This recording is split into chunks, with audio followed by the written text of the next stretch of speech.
उसने सिक्के को रूमाल के बीच में रखा और फिर सिक्के को कप से ढकने के बाद जल्दी से रूमाल को खींच लिया।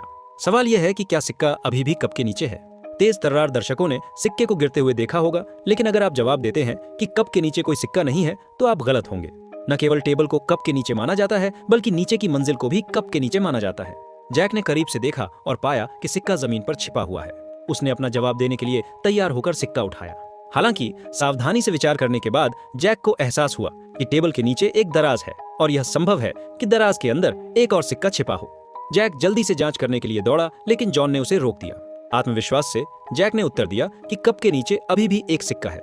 हालांकि रेफरी ने तुरंत जैक के जवाब को गलत घोषित कर दिया।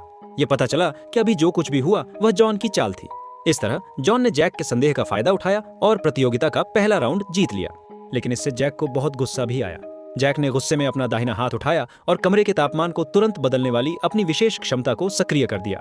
खिड़कियां एक पल में जम गईं और इस माहौल में जॉन ठंड से कांप रहा था। जैक ने सवाल पूछने का मौका लिया, क्या इस घर के 1 किलोमीटर के भीतर 2 से ज्यादा सुविधा स्टोर हैं? जॉन यहाँ पूरे 10 साल से रह रहा था और आसपास के सभी सुपरमार्केट को अच्छी तरह से जानता था। ध्यान से याद करने के बाद जॉन ने आत्मविश्वास से जवाब दिया कि 2 से ज्यादा सुपरमार्केट हैं। हालांकि राक्षस रेफरी ने कहा कि जॉन का जवाब गलत था। रेफरी का फैसला बिल्कुल निष्पक्ष रहा, लेकिन कोई कारण नहीं बताया गया। फिर जॉन ने जैक से दूसरा सवाल पूछा, क्या इस रूमाल के नीचे कोई बम है? जैक को दराज में बम से संबंधित कुछ भी नहीं मिला और फर्श भी खाली था। हालांकि उसे यह एहसास नहीं हुआ कि घर के नीचे 30 मीटर की दूरी पर द्वितीय विश्व युद्ध का एक बम है जो फटा नहीं था। जैक ने पूरे आत्मविश्वास से जवाब दिया कि कोई बम नहीं था और रेफरी ने तुरंत जैक को विजेता घोषित कर दिया। जॉन इस बात से बहुत हैरान था क्योंकि घर के नीचे बम को खोदकर नहीं निकाला जा सकता था। क्या ऐसा हो सकता है कि जैक के पास घर को तुरंत हिलाने की क्षमता थी?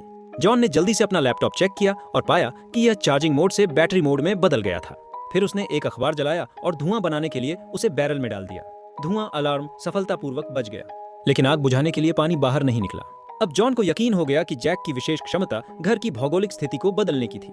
कमरे का तापमान 0 से 20 डिग्री सेल्सियस नीचे चला गया और यह बहुत संभव था कि घर को उसके द्वारा उत्तरी ध्रुव पर ले जाया गया हो। इससे पानी और बिजली कट गई, जिससे यह भी पता चला कि आसपास कोई सुपरमार्केट क्यों नहीं था।